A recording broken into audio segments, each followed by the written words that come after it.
kumusta po kayo? Welcome sa Musika Ride sa Kwentong Musikero.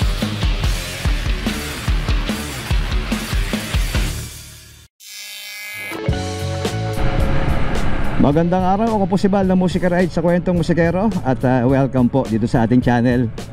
At kung nakikita nyo ngayon ay nandito na tayo sa labas ng kalsada at nakakapag-motor-motor na dahil sa wakas lumabas na yung ORCR nitong ating ADB 160. Almost 2 months ako naghintay, kulang na lang ng ilang araw bago magdalawang buwan. Lumabas naman yung ORCR. At medyo may katagalan. Siyempre, 2 buwan ba naman na naghihintay ka, tapos hindi mo magamit ng malayuan yung motorsiklo mo, talaga nakakainip. So ito yung pinaka-unang pagkakataon na mailalayo ko itong aking motorsiklo. Yung aking total odo is nasa 50 plus na yata ito, okay 60. Hindi ko masyado chinecheck kasi hindi ko naman ginagamit ng malayo. Yung kakaikot ko lang dun sa lugar namin, mabot na ako ng mga 50, ganun lang. Hindi ko talaga siya nilalabas. Gaya nga sabi ko dun sa aking last vlog na natakot kasi ako na maabala pa. Syempre gagastos pa tayo, di ba? Abala pa sa atin. So ayun, ito yung ating unang pagkakataon. Pero short ride lang naman to. Ang punta natin ay sa Bulacan, sa may Marilao. Magpapabless tayo nitong motor. Daro tayong kasama, yun, nasa likod ko. Mamaya papakita ko sa inyo. Kasama ko yung aking mga kabanda. 2 motor lang kami. Angkas ni Jay yung aming vocalista, yung kanyang asawa na si Lynn. Si Jay kasi birthday niya ngayon, kaya nagkaayaan kami na kumain. Papakain daw siya. Tsaka kasi bago rin yung motor niya, kakalabas lang din ng papel. Mamaya papakita ko sa inyo. Halos sabay lumabas yung papel namin, isang araw lang ang pagitan, lumabas yung mga ORCR namin. So ayun, para kami mga nakawala sa koral. Kaya isip agad ng pupuntahan. So ito yung aming first ride na magkasama. Short ride lang naman actually. Kakain lang tayo doon. Magkapabless, tapos kakain doon, uwi na. Para lang matesting ko lang din itong medyo kamot-kamot lang ng kate. Ang kate na sobra eh. Dito ngayon tayo sa may Dampalit. Ito yung mahabang daanan palabas ng yung papuntang Ubando. Ito yun. So ang labas natin ay palabas tayo ng MacArthur Highway. Mag-shortcut lang tayo kasi medyo traffic sa labas. So dito tayo dumaan sa looban. So ito yung ating pinaka second update dito sa ating ADB 160. Kasi last update ko nga, sinabi ko nga doon sa vlog ko na wala pa talaga yung ORCR, ganyan.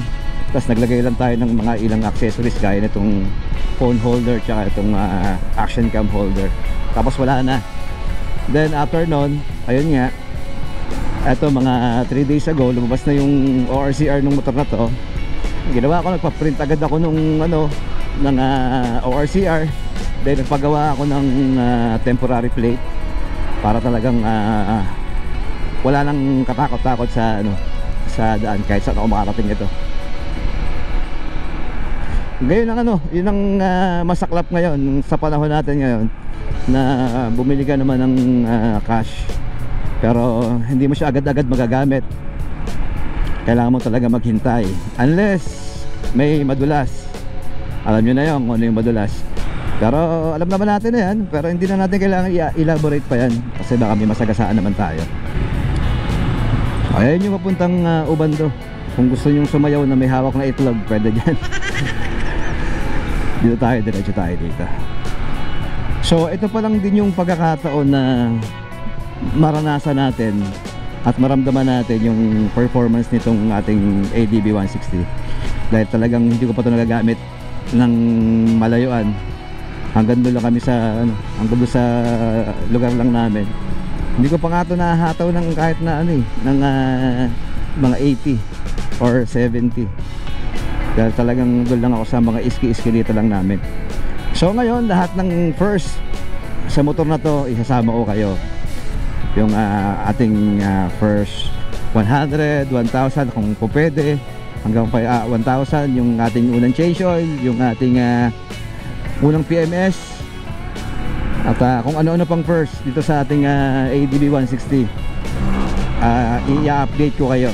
Tapos kung ano yung makikita natin magiging diferensya niya habang ginagamit natin itong ating ADB 160, malalaman nyo rin yan. Syempre kailangan magkaroon tayo ng honest na review talaga ng ating motorsiklo, para naman doon sa mga ka-ADB natin na gustong bumili. Kasi marami nagtatanong doon may mga nababasa ako sa group sa Facebook na mga nagtatanong ng performance, kasi plan daw nilang bumili ng ADB, yung mga ganong bagay. So i-share lang din natin yung ating experience para makapagbigay tayo ng input naman dun sa mga gustong magkaroon ng ADB 160. Kasi hindi natin talaga malalaman yung mga negative and positive ng isang motorsiklo hanggat di natin nagagamit ng medyo matagalan. Kaya nga may break-in period na tinatawag. So kailangan tapusin natin yon para kung may lalabas man na diferensya, at least naka-warranty naman tayo. Pwede natin ibalik sa kasa, patignan natin kung ano yung mga naging diferensya. Kaya importante rin talaga yung break-in. Withdraw daw muna sila. Yun. Mukhang talagang So ba tayo kakain? Mukhang masarap yung kakainan natin. Napabidro ka. Aling ko mukhang marami-rami yung kakainin natin Yan, ayan yung yan yung Rusi. RFI yan, di ba? RFI version 5. Ganda di ba? I-reviewin natin yan dito sa channel natin. Ganda ng forma Ito binago na. Lagay ng bracket pang NMAX. Pero ang ganda ng forma 175. Bilis. Ayan gamit na yan. So ang plano ko dito sa ating motor ay first 400, hindi ko na siya paabutin ng 500, i-change oil ko na siya. Check ko rin na rin yung panggilid, kasi may mga nababasa ako mga issue ng mga brand new na ADB 160. Nakita ko rin sa group, nagkakaproblema sila sa panggilid. Medyo maluwag daw yung mga tornilyo pag galing sa factory.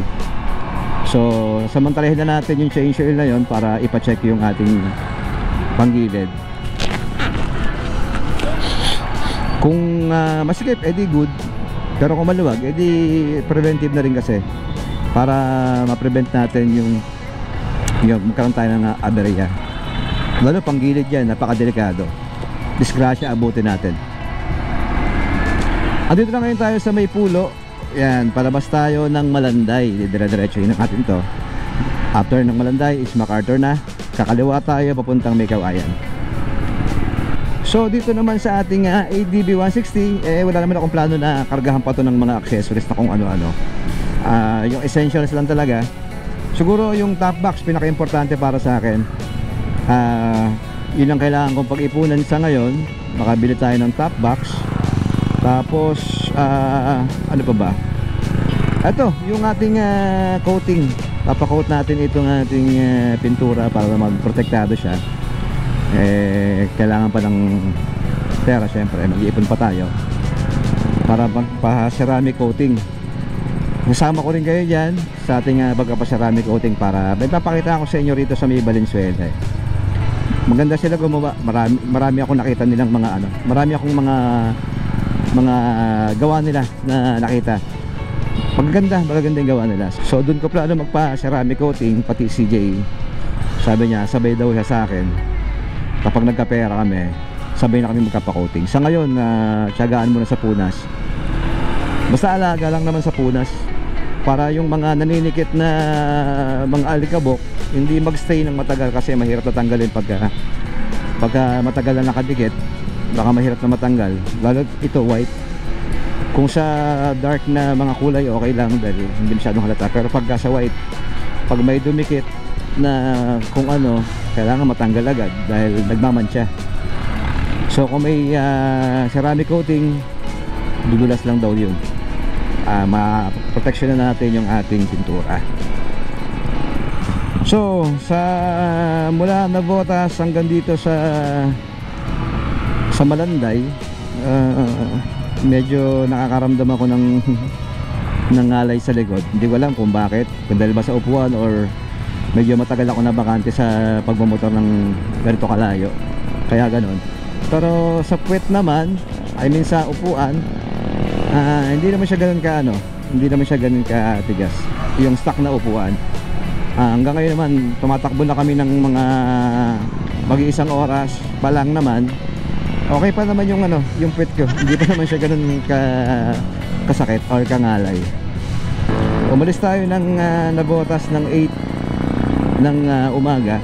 Ngayon ay 8:46 na. So almost 1 hour na tayong tumatakbo. Pinakikiramdaman ko rin yung motor kasi ito pa lang yung yung pinakamalayong nararating nitong motor na to. So far okay naman. Wala pa naman ako nararamdaman na kahit sa kanya. Pinapakinggan ko rin kasi yung mga kalakalansing nung motor. Kung may maririnig ako mga pumapalag-palag dyan ng mga tornilyo, mga kumakalansing na baka may maluluwag, diba, para ma-prevent agad natin. Yung ating gas ay kalahati pa naman. Yan pa rin yung gas na unang kinarga ko dito sa motorsiklo na to mula nung binili ko almost 2 months ago. Dahil hindi naman siya nagagamit, nandun sa garahe lang madalas, kung gamitin ko man paikot-ikot lang, may bibilin sa malapit, kaya ayan pa rin siya. Takot nga ako baka mapanis na yan dahil tagal na.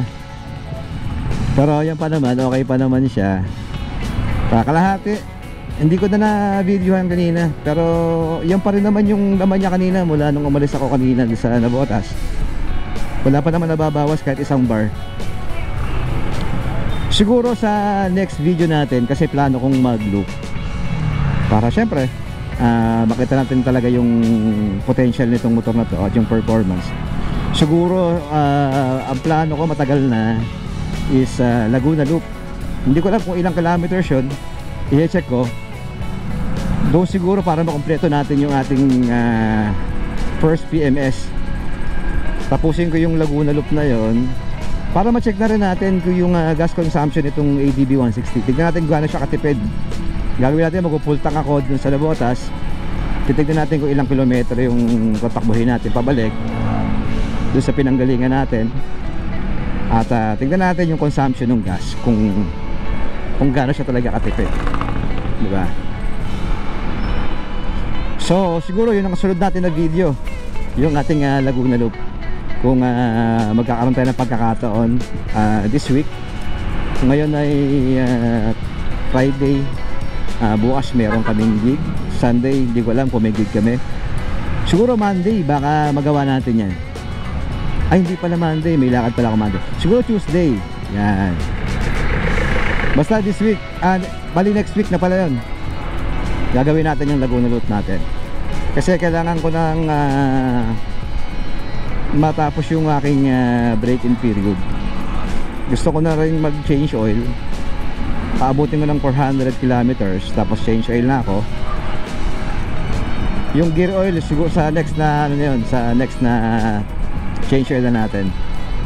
Tuwing makalawang change oil tayo magpapalit ng gear oil. Yan, ayun nga pala sila Jay. Ito yung mga kasama ko, si Lynn at si Jay, yung mag-asawa. Si Jay yan, talagang sanay na sanay yan sa group ride. Dahil may grupo yan. Ako naman, mas trip ko kasi yung solo ride eh. So hindi talaga ako sumasama sa mga grupo. Kahit dati pa kahit yung last natin na video, yung sa aking RC250, nakilanggala rin ako doon na solo ko lang. Actually ito yung first time ko na tatakbo na may kasamang motor, na ayan, may kasamang nakamotor din. Maganda sana ako merong may intercom para nakapag-usap kayo. Kaya hindi pa ako nakakabili intercom. So ayan yung kanyang motorsiklo, yung Rusi RFI. Sana ma-review natin yan one of these days. At maganda naman yung motor na yan, nasubukan ko na rin. Ang ganda nung takbo niya, smooth din. Tsaka yung mga piyesang nakalagay, hindi naman ganoon ka hindi mo sabihin chipipay eh. Tapos 175cc siya. Lakas, di ba? Then yung forma niya ang ganda. Yan, i-review natin. Yan pala yung ano, yan yung version 5. Siya yung kauna-unahan na nagkaroon ng version 5. Sa pagkakalam namin ha, siya yung pinaka kauna-unahan na nagkaroon ng version 5 dito sa Metro Manila.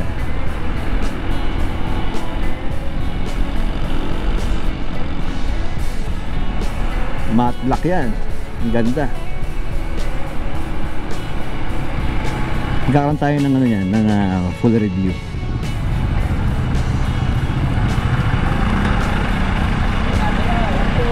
Nauna akong kumuha ng motor kay Jay 1 month na. 1 month ago nauna kumuha ako ng motor, tapos then kumuha rin siya.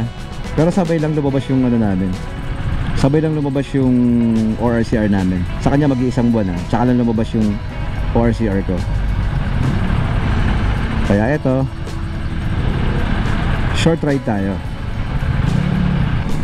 Andito na tayo ngayon sa May Kawayan. Papunta na tayo ng Marilao. Mabilis na naman yung biyahe, walang masyadong traffic. Siguro dahil Friday. Mamaya pa siguro traffic dito pag ka-shower na. Pagka gantong oras na umaga, nasa school na yata iba, nasa opisina na rin, kaya ganito kaluwag na. Hanggang ngayon hindi pa rin tapos itong ginagawa dito.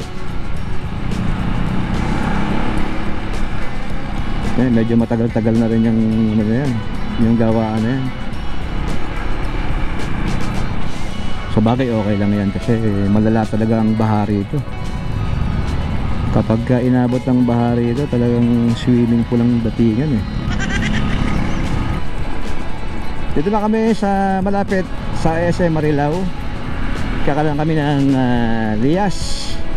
Then sa looban, basta alam na Jay kung saan pupunta. Sunod na lang ako sa kanila. Ang unang destinasyon namin sa simbahan talaga mismo. Doon tayo unang pupunta. Nakapabless tayo nito. Sana meron sa gantong oras may nagbe-bless para at least nabinyagan na yung ating motorsiklo. Wala pa akong naisip na pangalan dito sa motor na to eh. Gusto ko siyang bigyan ng pangalan. May naisip akong dalawa. Tingin nyo ano kaya? Gusto ko kasi snow or ice. Ano kaya dun sa dalawa? Kasi yun ang tingin kong babagay sa kanya dahil nga puti siya. Suggest naman kayo ng ibang pangalan, baka may naisip pa kayo. Nandito kami ngayon sa may tulay. Hindi ko lang alam kung tulay ng ano to, Marilao ba to?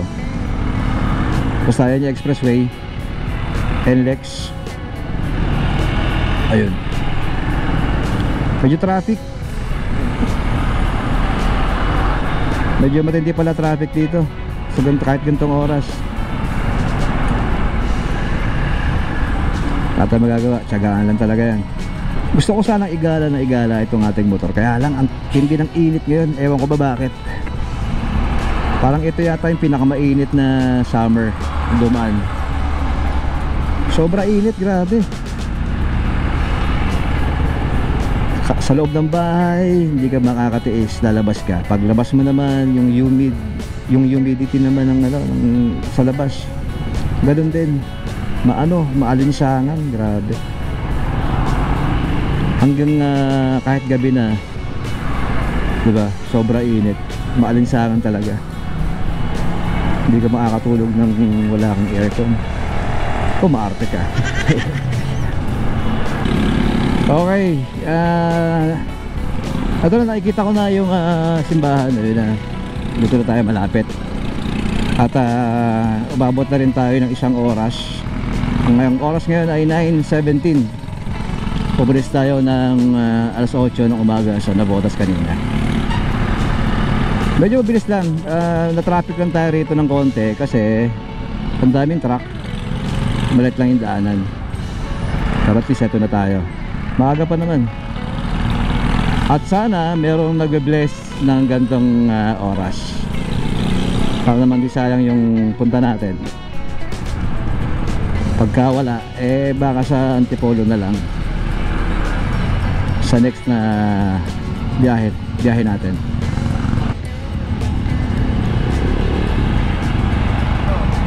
Ito entrance, okay.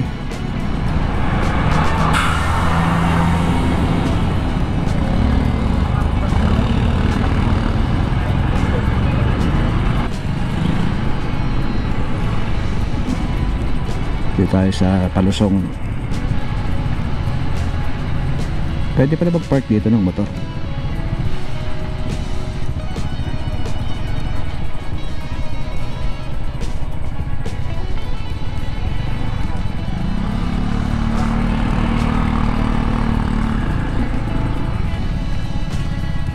Ayun, kami nakarating na.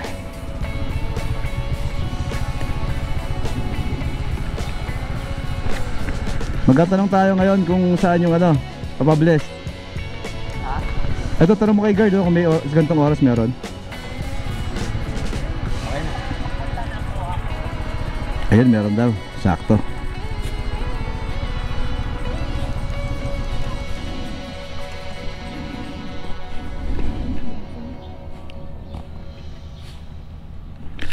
Okay, tingin tayo rito. Ang tagal ko nang dinadaan-daanan to. Isang beses lang kami nakasimba rito, pero hindi ko pa nakikita yung loob. So tingnan natin yung loob. Ayun, meron pa pala rito. Merong mini chapel ba to? Tingnan natin.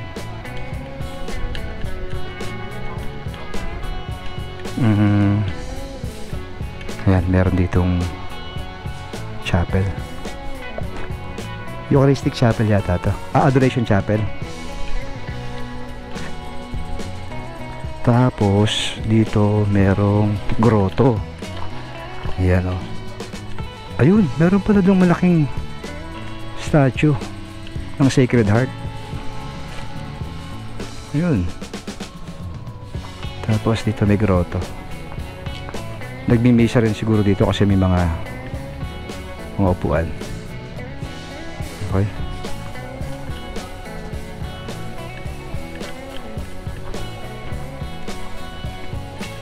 Hintayin natin yung pag-bless ng ating motor. Ano daw?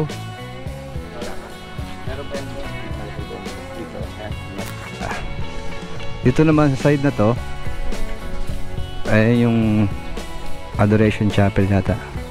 Ito, meron din dito mga upuan. Doon merong eto, meron dito. Sino to? Padre Pio. Yan. Para masarap nga magsimba rito. Ayun, no? May pulpito doon. Siguro nagbimisa rin dyan.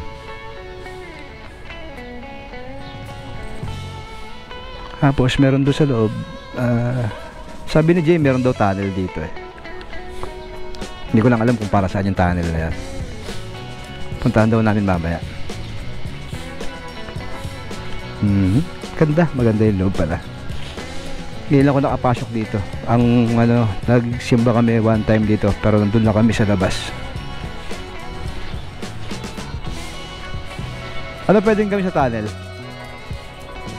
Yan yung nakalimutan ko yung pangalan ng pare na yung nag-healing. Padre Pio? Hindi yon. Tapos andun yung mga mga saklay, meron dito, tapos meron yung mamaya, silipin natin sa gabi. Kahit bakit din tayo doon. Ano ba meron doon? Meditation. Ayan, na-bless na yung ating ADB 160 kasabay nung motor ni Jay. At ayan, Kristiyano na yung ating mga motorsiklo ngayon. Diba? At least may blessing na siya para naman na maging safe yung mga magiging lakad natin.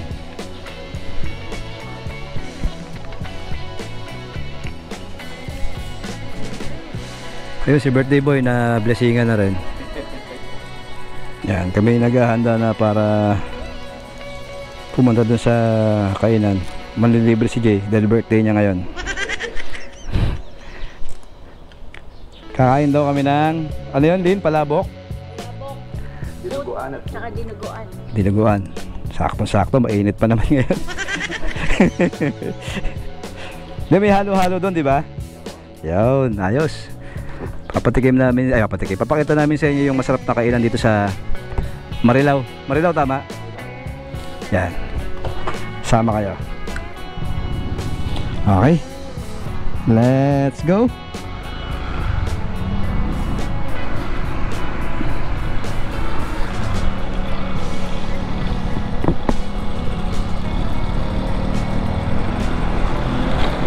Ayan, tayo namang mga Kristiyano, particularly mga Katoliko, di ba? Ano tayo dyan sa mga blessings? Lagi tayong humihingi ng blessings kay Lord pag kami mga sasakyan, bahay, mga bagong gamit natin. Talagang pinapabless natin yan. So ito, yung ating motorsiklo, pinabless na rin natin. Kaya sana i-guide tayo ni Lord sa mga ride. Every time na sasakay tayo sa ating mga sasakyan, motor man yan o four wheels, hingi tayo lagi ng gabay kay Lord para tayo ay maging safe sa ating mga pupuntahan. Okay, tuloy tayo ngayon sa ating biyahe pabalik. Pero kakain nga kami, gaya ng sabi ko kanina. May kakainan kaming masarap daw, sabi na Jade, kasi lagi nga sila nandito. Alam nila yung kainan dito eh. Dito raw sa may Marilao, malapit sa SM Marilao. Sabi na feature na raw to sa ano eh, sa Jessica Soho. So tingin ko mukhang masarap nga yung pagkain. Malalaman natin mamaya. Baby oh, init di ba? Pinainitan niyo si baby ah. Okay, nakabalik tayo ngayon dito sa MacArthur Highway, Marilao pa rin. At dito na malapit daw yung kainan, sinasabi ni Jay. Bago raw dumating ng SM Marilao, bandang kanan kung pauwi ka ng, kung papunta ka ng monumento. Update natin yung ating gas. Meron lang tayo natitirang 3 bars doon sa ating gas. Kanina 4 yan. Siyempre hindi naman tayo sigurado kung eksaktong 4 ba yun, dahil siyempre hindi natin matatansya yun. Pero yan, 3 bar na lang siya, pauwi na rin tayo. So kalahati na lang to. Baka hindi rin maubos yung ano na yan, 3 bars na yan, dahil matipid naman tong ating ADB 160. Ang oras natin ay 11:01 ng umaga. Dito raw yun, malapit na.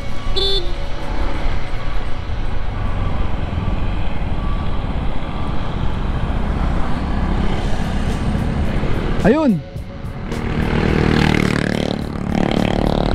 nagpas kami. Mukhang open naman.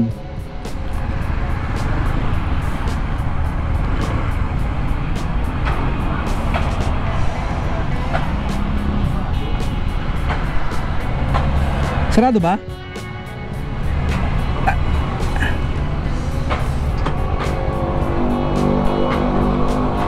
Malas, sarado. Tingnan natin. So ito yung kainan. Okay. Popular since 1947, Marilao famous puto kutsinta. Kaya lang sarado. So wala. Ten ten ten ten.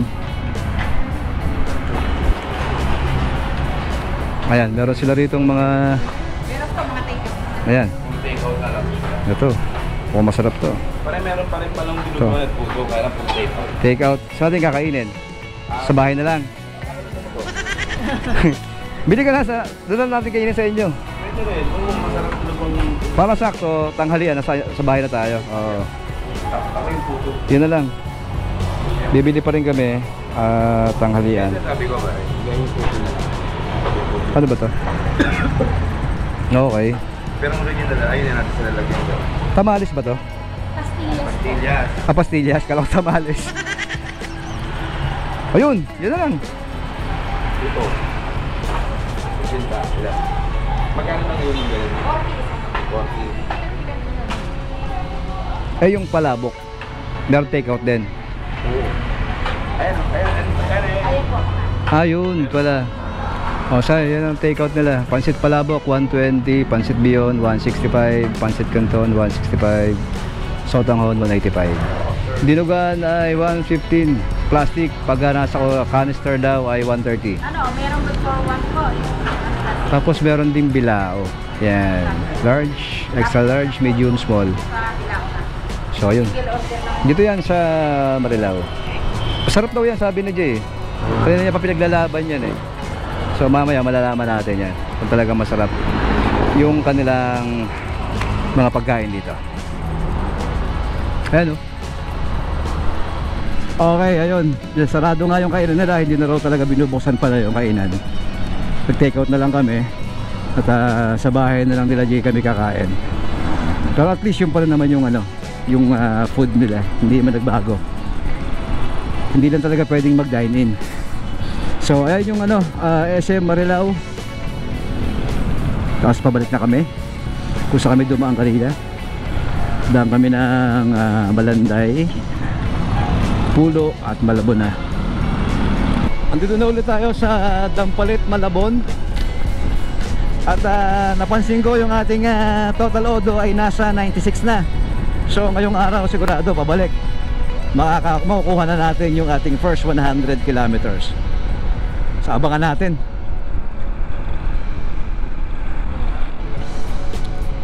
$97, malapit na. 3 kilometers na lang. Okay, kita ba? 99 kilometers na yung nasa ating total odo. Hindi ko napapatayin tong camera natin. Hantayin natin siyang mag 100 para makita natin yung ano, yung first 100 kilometers ng ating ADB 160.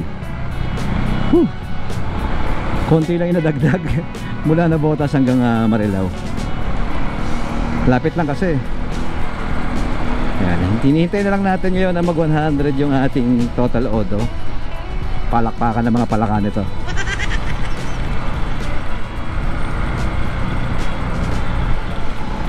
Palagay ko pagdating dun sa simbahan, yun natin.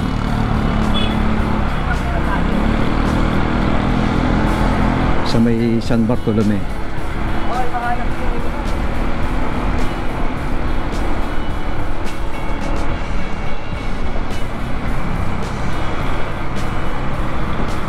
$99. Excited ako ah.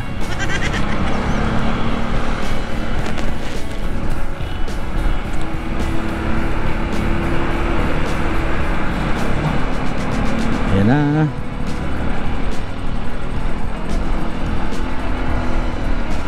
Malabang nga doon sa San Bartolome ito mag 100 kilometers. Kunti na lang eh.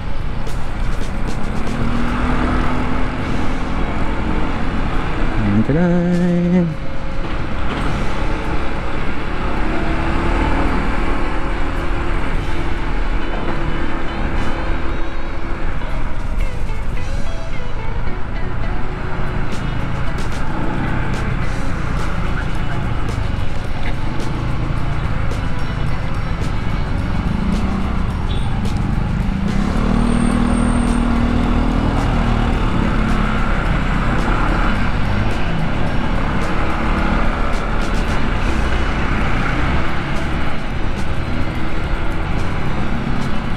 Ayan na yung simbahan, malapit na. Ayun na, 100.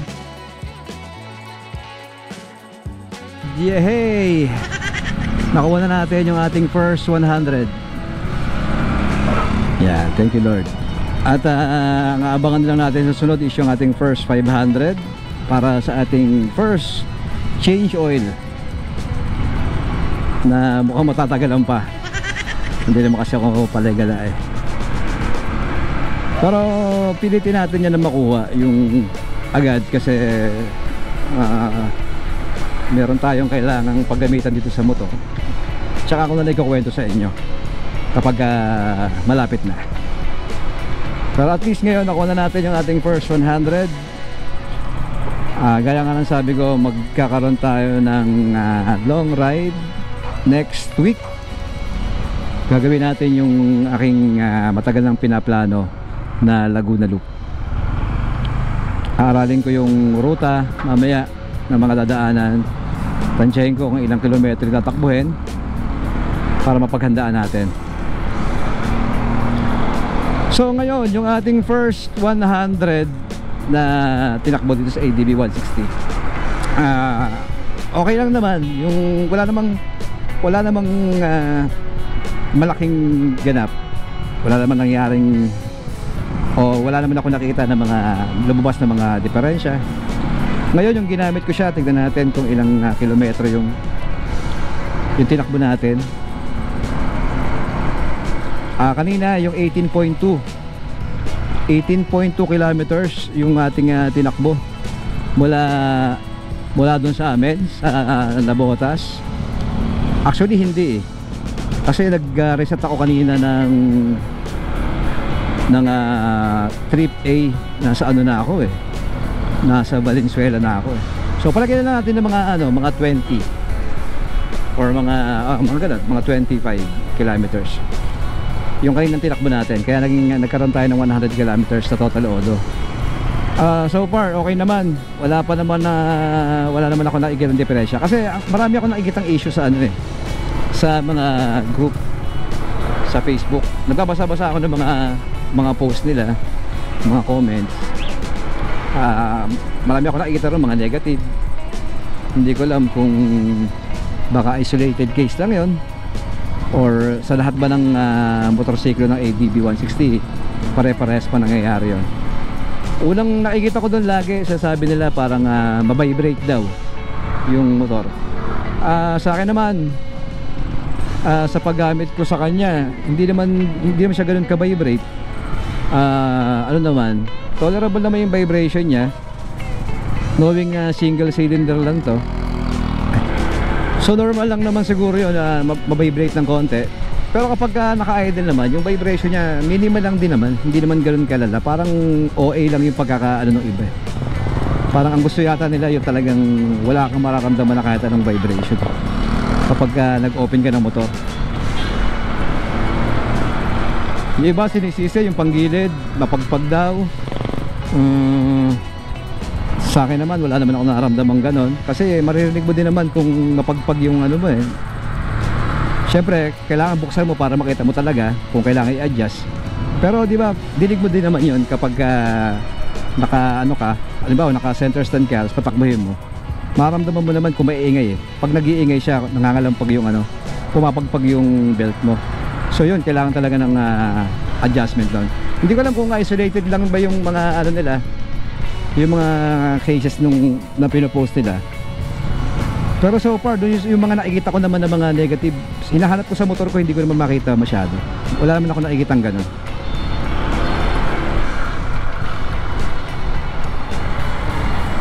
Tapos yung ilaw, yan, madalas kong makita yung ilaw. Problema nila sa ilaw kasi nakakasilaw daw sa kasalubong. Ako rin, ganun din ang experience ko rito. Yung ilaw nga, masyado mataas, nakatingala siya. Kapag nakakasalubong din ako ng ADB na 160, ramdam ko rin yung silaw kasi lalo pag naka-high. Talagang bulag yung ka dito eh, mabubulag ka rito eh.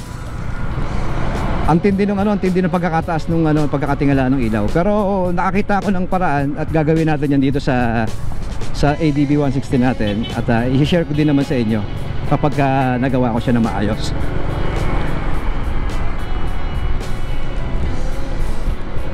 Yun, so far yun lang naman. Wala naman akong ibang reklamo dito sa motor na to. Isa lang siguro yung papalitan ko ngayon na kailangan, yung busina, yung stock na busina talagang, tingnan mo nyo naman, para siya, kahit ako hindi ko marinig masyado eh. eh how much more pa yung mga tao sa kalsada, di ba? So kailangan medyo malakas yung busina mo, na hindi naman bulahaw, pero yung sakto lang na maririnig ka ng mga kasamahan mong motorista sa kalsada. Kasi importante rin na naririnig tayo, yung mga tumatawid, yung mga kasabay natin sa kalsada, di ba? So yun, magpapalit ako ng horn. Then ihasabay ko na nga siguro yung yung adjustment ng ilaw, kasi isang baklasan na lang ng fairings para hindi nakakapagod at para hindi naman mabugbog yung fairings natin kakabaklas kabit. So ayun, nandito na tayo ngayon sa Navotas at nakabalik na kami. Konti na lang, nandun na kami sa bahay nila Jay. Doon na lang kami kakain. At ayan yung ating bagong update dito sa ating bagong ADB 160. Nakakalabas lang nung ORCR. So ito yung ating unang gala. Maraming salamat sa pagsama nyo. At sana samahan nyo ako sa ating susunod na ride. Pipilitin natin makuha yung ating first 500 doon sa ating susunod na ride, pero tingin ko hindi aabutin. Pero samahan nyo ako sa ating next ride, yung ating Laguna Loop, na hopefully baka next week magawa na natin. So ayan, eto na kami, pauwi na rin kami nila Jay. At maraming salamat sa inyong pagsama sa akin sa araw na to. Muli, ako po si Bal ng Musica Ride sa Kwentong Musikero. Maraming salamat, bye bye.